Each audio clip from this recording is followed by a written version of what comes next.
feel like I was there right at the beginning of the journey, and now I get to be here and go, look, it's a book, because that's such a part of the journey. So talk about what you were doing at that creative writing course. What were you hoping to do? I wanted to write a book, and I actually had a different idea for a book, a fictional book. And at the time, so my father passed away just before that. And so that sort of makes you realise how short life is, and that all the things you dream about, you've got to actually start doing. You can't just spend your whole life dreaming about them. And so that was why I signed up for the course. And I came in with this great idea, and I thought, no one's ever thought of this ever before. And within a couple of months, I kept texting Susan, and I kept saying, someone's come out with a podcast with the same idea. Someone's come out with a movie with the same idea. I kept sending her trailers of movies that were coming out. And I very quickly lost interest, obviously, in the idea that wasn't so original anymore.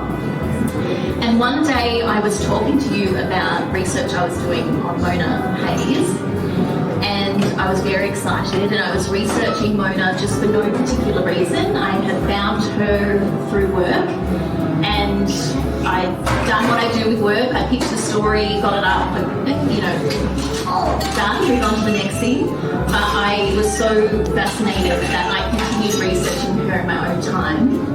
And you said to me, well, you sound more excited about Mona than you are about the story you're writing.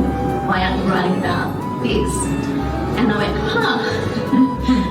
good thinking.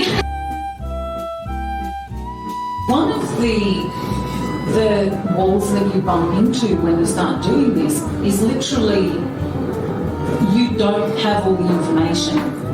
And so what then does this become when you don't have all the information? What choices as a writer do you have?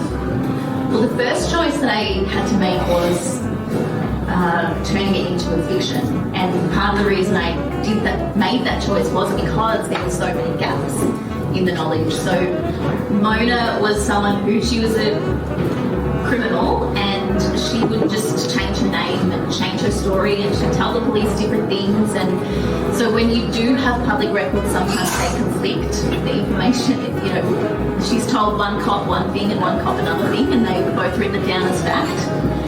And then also, because she's constantly changing her name, you didn't have to register that anywhere in the 30s. She would just change her name, move states, travel around, and she was very difficult to keep track of. So what I could find, I've included, and I've fictionalized some of the gaps. But I think one of the dreams of this book is that someone will email me one day and say, hey, I know what happened to Mona. She's my great whatever. And that's the dream. The nightmare is someone emailing me and saying, how dare you? How dare you write my great grandmother's story?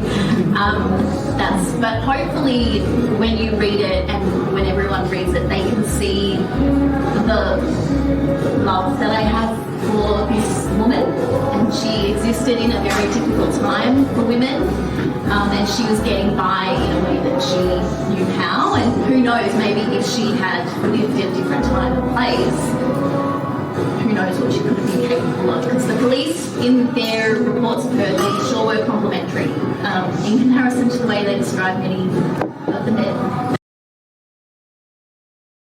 I guess too, what I loved about this is that I love that Mona is just pushing against the constraints, because everybody was constrained. Every woman was constrained. You can't really get a job that pays well, or you can't make your own fortune like maybe you could if you're a man. And what hope do you have? You can't get a loan, you can't. And then these constraints really happen till quite relatively recently. And good on her for pushing against. What would you say to Mona if she walked in the door now as a ghost? Because if she was going to walk anywhere, it'd be here. What would you say to her?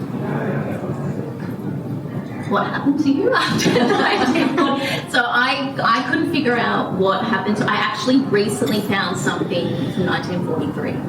and the book was already done. But I would love to know what happened to you. What was the rest of your life like? And also, are you happy that I wrote about it? I like to believe that she would have been. If you read the book, you'll understand that she was. The thing that, as well, that hooked me on her was I felt like her crimes, she kind of stole in a very theatrical way. She put on a bit of a performance for the shopkeepers and pretend to be someone else, and I just felt like there was a frustrated performer in her, and so I like to think that she would love having a book about her because it's like a bit of a show.